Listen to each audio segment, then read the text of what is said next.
প্রিয় দর্শক, এবছর ইংরেজি সালের প্রথম একাদশী হল সফলা একাদশী, যা পালন করা হবে 7ই জানুয়ারি অর্থাৎ 1430 বঙ্গাব্দের 21শে পৌষ রবিবার রাত্রি 9:21 পর্যন্ত। তো আজকের পর্বে আমরা জেনে নেব এই সফলা একাদশীর দিনে আমরা কোন কোন কাজ করব না এবং কোন কাজগুলি করা উচিত। তো চলুন ভিডিওটি শুরু করা যাক।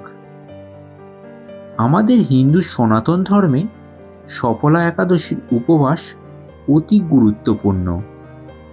এই উপবাস করলে সমস্ত অসম্পূর্ণ কাজ সম্পূর্ণ হয় এবং ভগবান বিষ্ণুরও আশীর্বাদ পাওয়া যায়।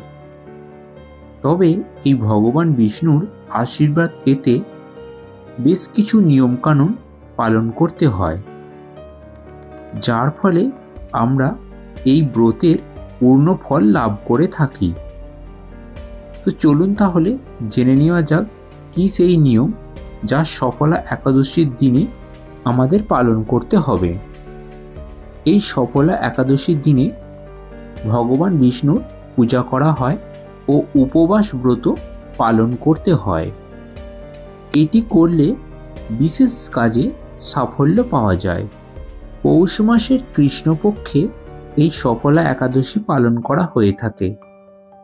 এই একাদশীর দিনে ভুলেও ভাত খাবেন না। এই দিনে কাউকে কখনো গালাগালি বা অপমান করবেন না। এই একাদশীর দিনে ভুলেও আমিষ খাবার গ্রহণ করবেন না। পূজা স্থান এই দিন সম্পূর্ণরূপে পরিষ্কার রাখুন এবং এই দিনে সাবান ও তেল ব্যবহার করা উচিত নয়।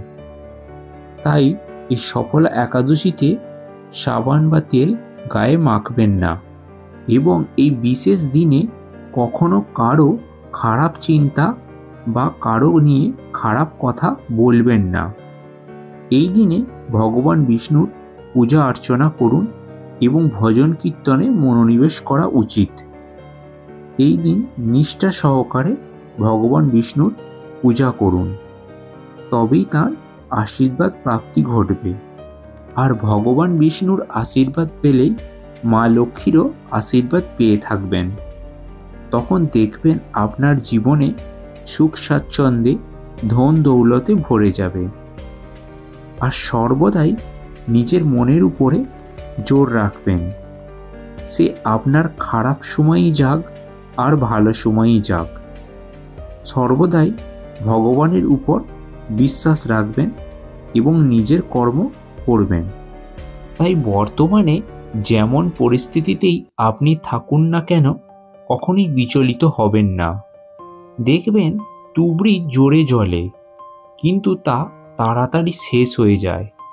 আর প্রদীপ ধীরে ধীরে জ্বলে, কিন্তু তা দীর্ঘস্থায়ী হয়। তাই পূজার কাজে সর্বদাই প্রদীপ ব্যবহার করা হয়, কখনো তুবড়ির প্রয়োজন হয় না।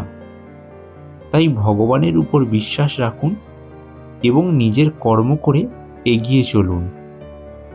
সাথে নিজের মনকে পবিত্র রাখুন আর নিজের সামর্থ্য মতো দান ধ্যান করুন।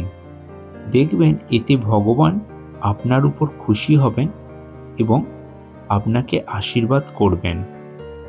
আপনার জীবনের সমস্ত দুঃখ দুর্দশা সবই দূর হয়ে যাবে। তো প্রিয় দর্শক, আজকের পর্বের আলোচনা এখানেই শেষ করলাম। ভিডিওটি ভালো লেগে থাকলে অবশ্যই লাইক শেয়ার কমেন্ট করবেন। আর চ্যানেলে নতুন হয়ে থাকলে অবশ্যই চ্যানেলটি সাবস্ক্রাইব করে রাখুন।